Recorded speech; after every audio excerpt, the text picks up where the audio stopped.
I think I cried for at least an hour.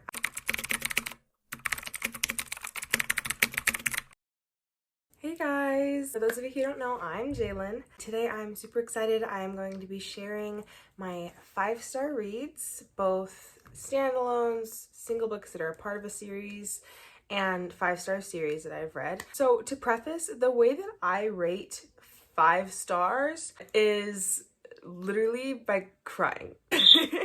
If a book can make me feel such a strong emotional connection to it, that I think about it for days on end, that I cry, that I smile, that I can't help from being so happy for something happening, or that I'm so angry I want to throw it across the room, but in a good way, that pretty much gives it a 5-star for me. I just have to be really emotionally connected to it, and I have to be able to think about it for days on end and recommend it to people without even questioning why I'm recommending it to people. I have probably about half of my 5-star reads here with me right now. The other half I either read on Kindle or are at my dad's house. So for those, I'll just put up a picture over here for reference. Let's get into it. Starting off strong, we're gonna go to my standalones. First up is Reminders of Him by Colleen Hoover. This one I actually half listened to as an audiobook and half read on my Kindle app. I don't have a Kindle Paperweight. I really want one.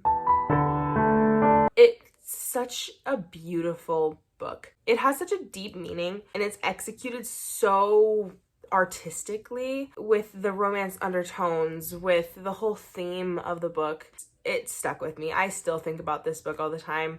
Basically, it's about this woman who was in love with a man, and that man ended up dying in a car crash, and she was behind the wheel, and she was taken and put in prison. And little did she know she was pregnant. She had her baby while she was still in prison. So the baby was taken from her and given to her now dead fiance's parents. Her name is Diem, the baby. She was pretty much raised by her grandparents and her father's best friend. So the whole book is really about the female main character getting out of prison and moving back to the town where her fiance lived, and trying to find her way back to her daughter, trying to get back into her daughter's life. And throughout the whole thing, she and her fiance's best friend actually fall in love. It's very beautiful, and there's a lot of moments, but at the same time, I think that it was just executed amazingly. Like I said, I still think about this book. I definitely cried. That's definitely, without a doubt, a 5-star read. I highly recommend. Next on my standalones list is Fix Her Up by Tessa Bailey. I actually read this one just a couple months ago. It's so lighthearted and fluffy and funny and just makes me want to smile, but then also has deeper undertones to it where you're just kind of whoa. The female main character is a party clown. She dresses up as a Disney princess or a clown and goes to little kids' birthday parties. And the guy, Travis, is a recently retired pro baseball player. And he is also our main character's brother's best friend. I am a sucker for the brother's best friend trope only because...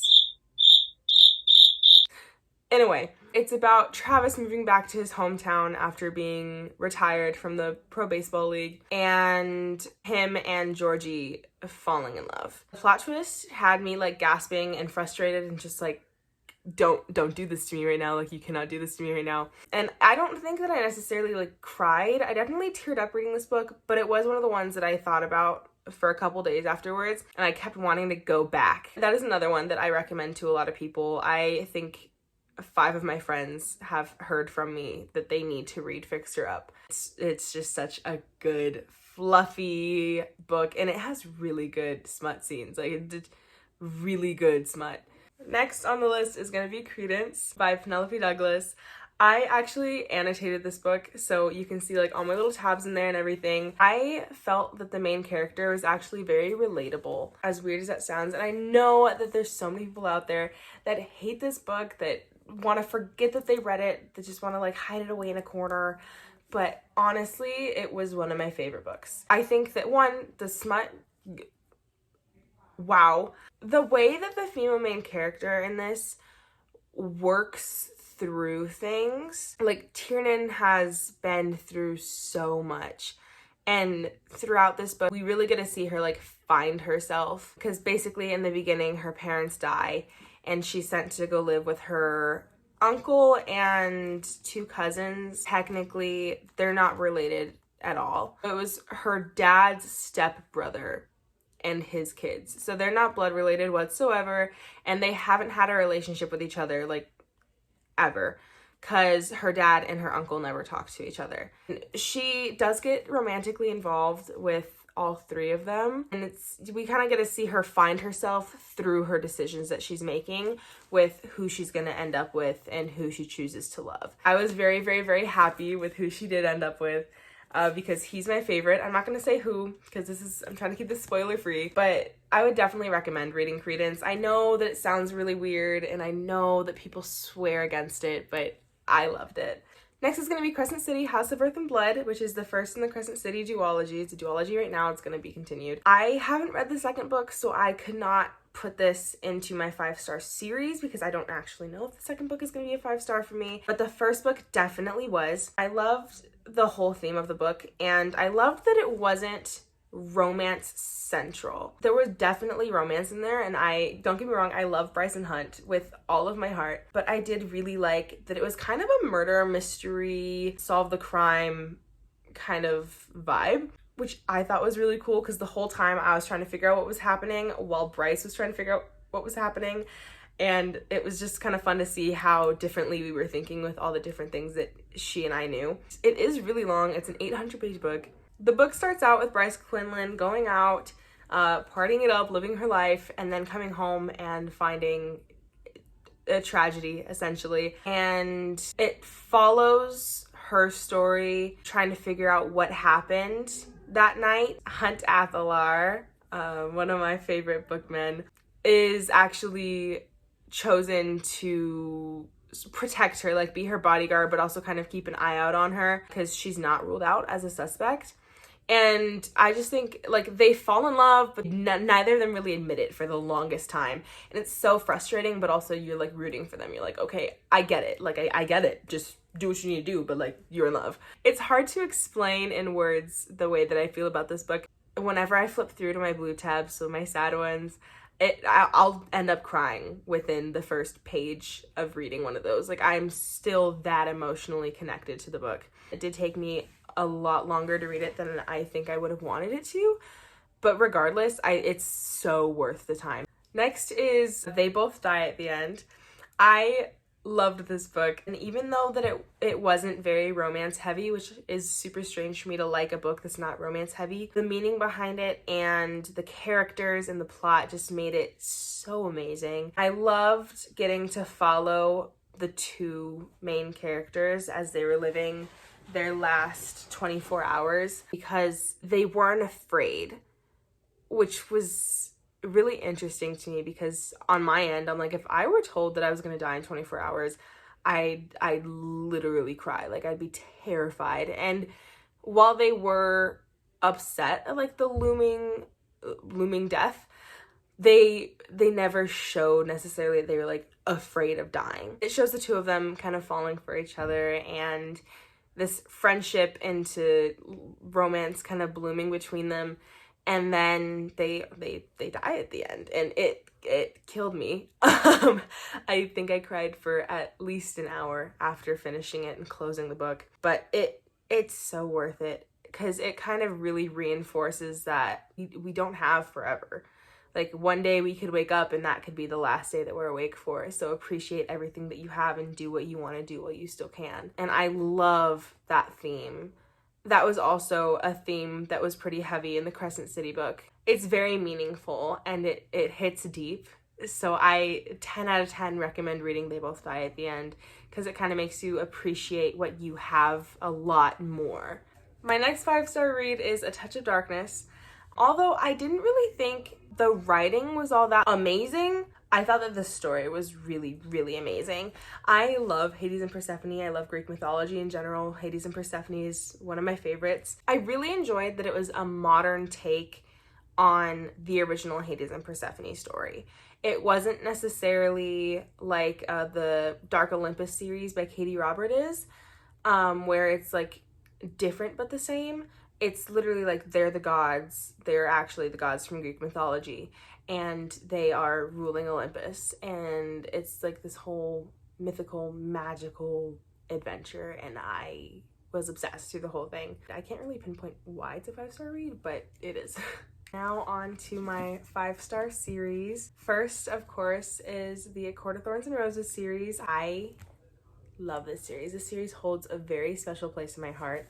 It was what really got me back into reading. I always loved reading, but I never like dedicated enough time to it, I feel. And then my cousin actually let me borrow her copy of the first one, and that's what got me into it. So I read that and I was like, I have to read the rest of them. So she let me borrow her second one. And then I discovered Bookman's, which is a place here in Tucson where you take old books and you can exchange them for credit to get new ones. And so I bought the rest of the Quart of Thorns and Roses books. I love the cinematography of it. My 5-star reads specifically from this series are all but one. So of course the original, so A Quart of Thorns and Roses, and then A Quart of Mist and Fury. I love the Bat Boys with all my heart. Cassian is my favorite. And then A Quart of Wings and Ruin. It ruined me. It destroyed me. That's my favorite from the series. And then skip A Quart of Frost and Starlight. I didn't think it was bad like a lot of people do, but I didn't think it was great. A Quart of Silver Flames is definitely a 5-star, especially since Cassian is my favorite. You know, obviously that's a 5-star. The next 5-star series that I have is the Folk of the Air series, which is The Cruel Prince, The Wicked King, and The Queen of Nothing by Holly Black. I loved them. I was obsessed with them. I could not put them down. I think I read The Cruel Prince in 2 days, and then I read The Wicked King. I started it in the morning on, I think it was a Wednesday, and it was summer. Started it on a morning on a Wednesday, finished it by like mid to late afternoon, drove to Barnes & Noble, bought Queen of Nothing, came back and finished that by 3 a.m. the next day. Like I stayed up to finish it. The only one that's a 5-star for me is Queen of Nothing, but all of them were absolutely amazing. Queen of Nothing was the only one that made me cry. I cried throughout all of Queen of Nothing, I think. Like I literally was crying for all of probably 3 chapters. I absolutely love the whole series. I would definitely recommend it to anyone who likes fantasy or anyone who even wants to get into fantasy, because I do think it's a really good bridge series to go from reading more contemporary to fantasy to romantasy. Next on my 5-star series is going to be the Dark Olympus series by Katie Robert. I only have Electric Idol with me, and I've only read Neon Gods and Electric Idol, and there's I think 4 of them out now. I loved both of them. I'm so deeply attached to the both of them. Neither of them were 5-star reads for me, but put together it's a 5-star series. As I mentioned, I absolutely am obsessed with Greek mythology. I love Hades and Persephone. I never really knew the Eros and Psyche story up until I read this and I actually looked into it, which is actually like, it's a really good story. Orpheus and Eurydice, Icarus actually is one of my favorites. But anyways, so I love any retellings pretty much. I like, if I find out there's a Hades and Persephone retelling or a Greek mythology retelling, I buy it. I read both of these and they're so good because I love mafia romance. And that's kind of the vibes that it gives, is like a mafia romance with how the system is set up and everything. The characters, the spicy scenes, the plot, the villains, the everything. It's so good. What I find the most fascinating about this series is the way that the system works in the naming of the gods. So you have like all your basic gods. You've got Zeus, Hera, Hephaestus, Hades, Poseidon, all of the above. But the way that it's set up is that instead of them being immortal, they're all mortals and live a mortal life. And like the big 3, so Hades, Poseidon, and Zeus, are all legacy titles. So their children will promote up into that title. But for everybody else, it's kind of like picking and choosing. So like Aphrodite, for example, was chosen by the former Aphrodite. So the current Aphrodite was kind of like selected to be there, whereas Demeter, she was voted in by the people of Olympus. And then like Persephone and Psyche were both just Demeter's children, and so they automatically got those roles of Persephone and Psyche. I think that that's really fascinating to me because it's so creative. It's just really creative. I think Katie Robert did an amazing job of doing that in these books. So it's just fascinating to me.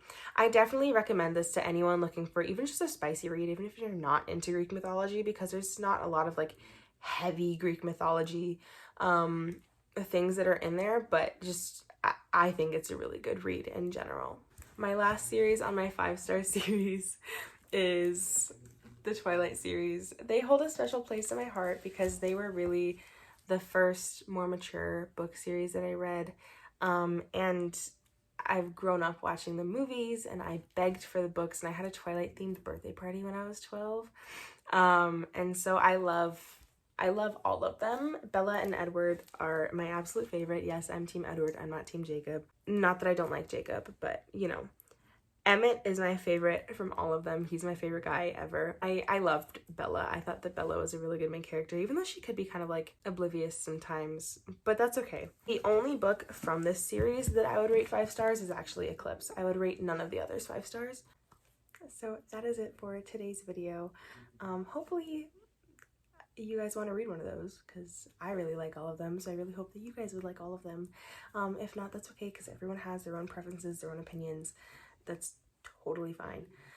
Go ahead and do whatever you want with those little buttons that are down there, like subscribe, comment, share, whatever. And I hope you guys have a lovely rest of your day.